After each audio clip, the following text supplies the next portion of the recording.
अधिकारी हो। यदि वो अधिकारी है, लायक है, उस कंडीशन के समर्पित है, तो उनकी परछाई के रूप में भगवान उनके साथ चलते हैं। और घटना नहीं घटती इसका अर्थ है कि भगवान की आज्ञा और कृपा का पात्र ही उस यात्रा में आते हैं। यदि उसमें वो पात्रता नहीं होती तो घटना घट ही नहीं सकती। घटना कब घटती है? जब पाप का बोझ जब बढ़ जाए और पुण्यात्मा कम हो जाए, तब उस व्हीकल में, उस घटना में घटना घट जाती है। एक ट्रेन में 75 लोग फिर पापी लोग हैं और 25 पुण्यात्मा है, तब वो घटना घट सकती है। तब तक भगवान कृपालु है। लेकिन 50-50 है, तब तक भी घटना नहीं घटती है। तो समष्टि में भी, पृथ्वी में भी 75% पापों का बोझ बढ़ जाता है, तब भगवान को सुनामी जैसी घटना बढ़ा देते हैं लेवल करने के लिए। कहने का अर्थ है कि पात्र हो, अधिकारी हो, तो भगवान उनके पीछे चलते हैं और हर परिस्थिति में वो अनुग्रह तैयार रखते हैं। चाहे छोटा व्यवहार हो, चाहे भोजन हो, चाहे व्यवस्था हो, हर रूप में उनका ऐश्वर्य प्रकट होता है। और वही तो भागवत लीला है कि जहाँ जहाँ ब्रह्मा जी ने भगवान के प्रति जो जो परीक्षण किया, तो भगवान ने उनको सब ऐश्वर्य के रूप में दिखाया कि देखो ब्रह्मा जी, तुम तो वस्तु को संचालित कर सकते हो, मैं तो बना सकता हूँ। ध्यान रखिए, ब्रह्मा जी में और भगवान में यही फर्क है कि ब्रह्मा जी जो सामर्थ्य भगवान ने बनाया उसकी व्यवस्था कर सकते हैं, बना नहीं सकते। भगवान बना भी सकते हैं और व्यवस्था भी कर सकते हैं। इसको कहते हैं भगवत ऐश्वर्य। तो जो भगवान की शरणागति के रूप में चलते हैं, तो वहाँ तो भगवान का ऐश्वर्य हर रूप में चलता है। इसलिए कभी भी उनके ऐश्वर्य में कमी नहीं आती। और नर्मदा तट पे जिन जिन महापुरुषों ने ये सिद्धि प्राप्त की है, उसमें से ये गंगनाथ में एक ब्रह्मानंद जी है। उनके वहाँ ऐसा नियम था कि जिसे घंट लग बजाए, जितने लोग आए उसको खिलाओ।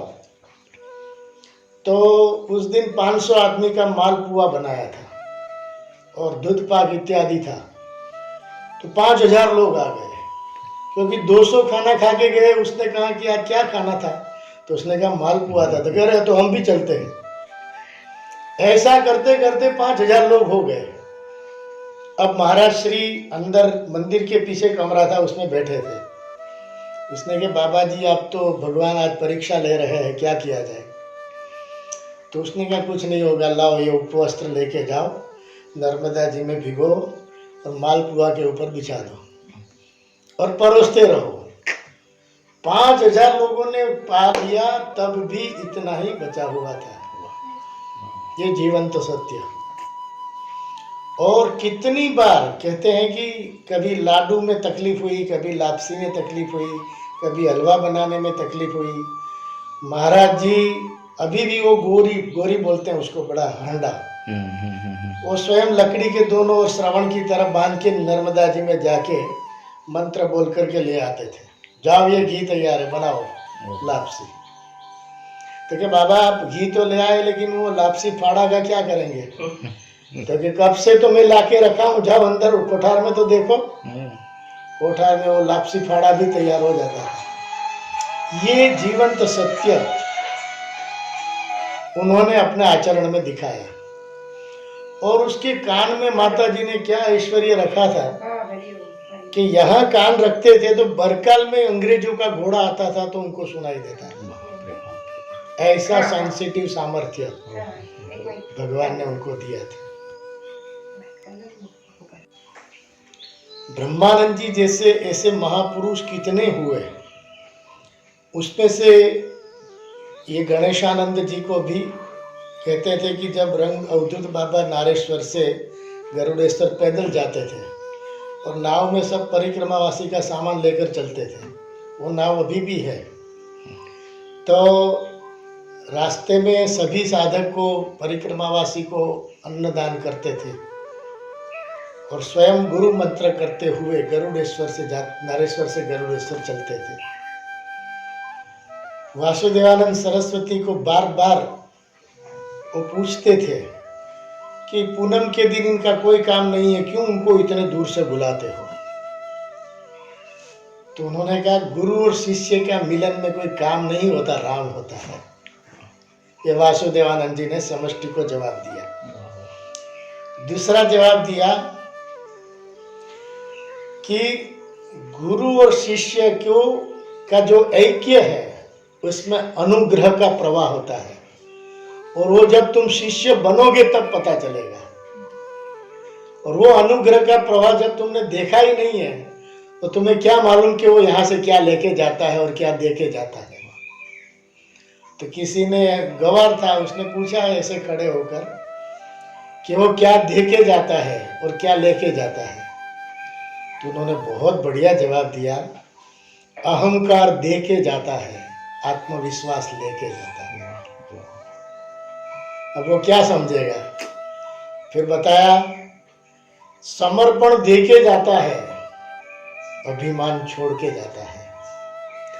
देने का दातृत्व, मैंने दिया ऐसा अभिमान छोड़ के गया और यहां से आत्मविश्वास लेके गया। अब वो गवार लोग क्या समझेंगे, लेकिन एक प्रभुदत्त ब्रह्मचारी ने नर्मदा दर्शन में ये लिखा है कि मैंने उन दोनों का संवाद पढ़ा तो उस प्रेरणा के रूप में मैं आज लिख रहा हूँ। तो कभी कभी लोगों को ऐसा लगता है कि ये मिलना जुलना सिर्फ औपचारिक है, लेकिन इसको मालूम नहीं है कि इस मुलाकात में वो बहुत कुछ लेके जाते हैं, लेकिन सिर्फ लेने वाला और देने वाला ही जानता है। अब भक्त और भगवान का मिलना लोगों को क्या समझ में आएगा, लेकिन भक्त को मालूम है कि भगवान के साथ दृष्टि मिलाने के बाद जो मिला वो संसार से मुझे कहीं नहीं मिला। और जो अभक्त है उन्होंने भगवान से दृष्टि ही नहीं मिलाई तो उनको क्या मिलेगा? फिर वो फरियाद करता है कि मैं भी रोज दर्शन करने जाता हूं, मुझे तो कुछ नहीं मिलता। और भक्त कहता है कि तुम दृष्टि मिला के देख, भगवान से मन मिला के देख और बुद्धि का अहंकार छोड़ के देख, तुमको सब कुछ मिल जाएगा। अब ये मिलना कौन समझेगा? लेकिन ये दर्शन है, ये देखना नहीं है। लोग मूर्ति को देखते हैं, उनका दर्शन नहीं करते हैं। देखने में और दर्शन में बहुत फर्क है। और दर्शन तब होता है जब अपना समस्त व्यक्तित्व भगवान से जुड़ जाए। इसलिए लोग जब पूनम भरने के लिए भगवान के पास जाते हो तो हमें डाकोर अमास के दिन जाना चाहिए कि हम और भगवान दो ही हो। पंढरपुर भी भगवान से तब जाना चाहिए जब समाज कम हो, तब भगवान के साथ ऐक्य का दर्शन होता है। और ऐक्य माने उसके अनुग्रह दृष्टि की अनुभूति। दर्शन का अर्थ ये नहीं है कि हमने देख लिया और दर्शन हो गया। एक भगवान, जब भगवान को ऐसे भोग लगा रहे थे और दुनिया तो बहुत थी, तो साक्षात भगवान उनके पास लेकर उनका भोग ग्रहण करने आए। तो भक्त को किसी ने धक्का दिया तो भगवान ने उसको पकड़ लिया कि अरे रे, तुम जाओगे तो मेरा भोग भी गिर जाएगा। तब उसको पता चला कि इसको धक्का लगा, फिर गिरे क्यों नहीं?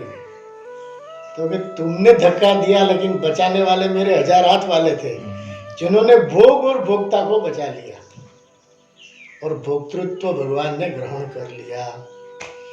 तो देखो, भावना की महानता हो तब भगवान का सानिध्य और अनुग्रह का दर्शन होता है। और भाव प्रधान ना हो और कर्म क्रिया प्रधान हो तो इसमें कर्म और फल मिल जाता है। ऐसा नहीं कि वो निरर्थक है। कर्म से फल मिलता है, लेकिन भाव से भगवान मिलते हैं। तो कितनी भावना से हम जुड़ते हैं उसके अनुसार भगवान का अनुग्रह का दर्शन होता है। और भाव से जुड़े नहीं तब तक अनुग्रह कम रहता है, अनुभूति कम होती है। और वो अनुभूति के लिए साधक को प्रयास करना चाहिए कि हमारी सभी क्रिया में भावना की अभिव्यक्ति बन जाए। और भाव सहित क्रिया को ही पूजा कहते हैं, भाव शून्य क्रिया को सिर्फ कर्म कहते हैं।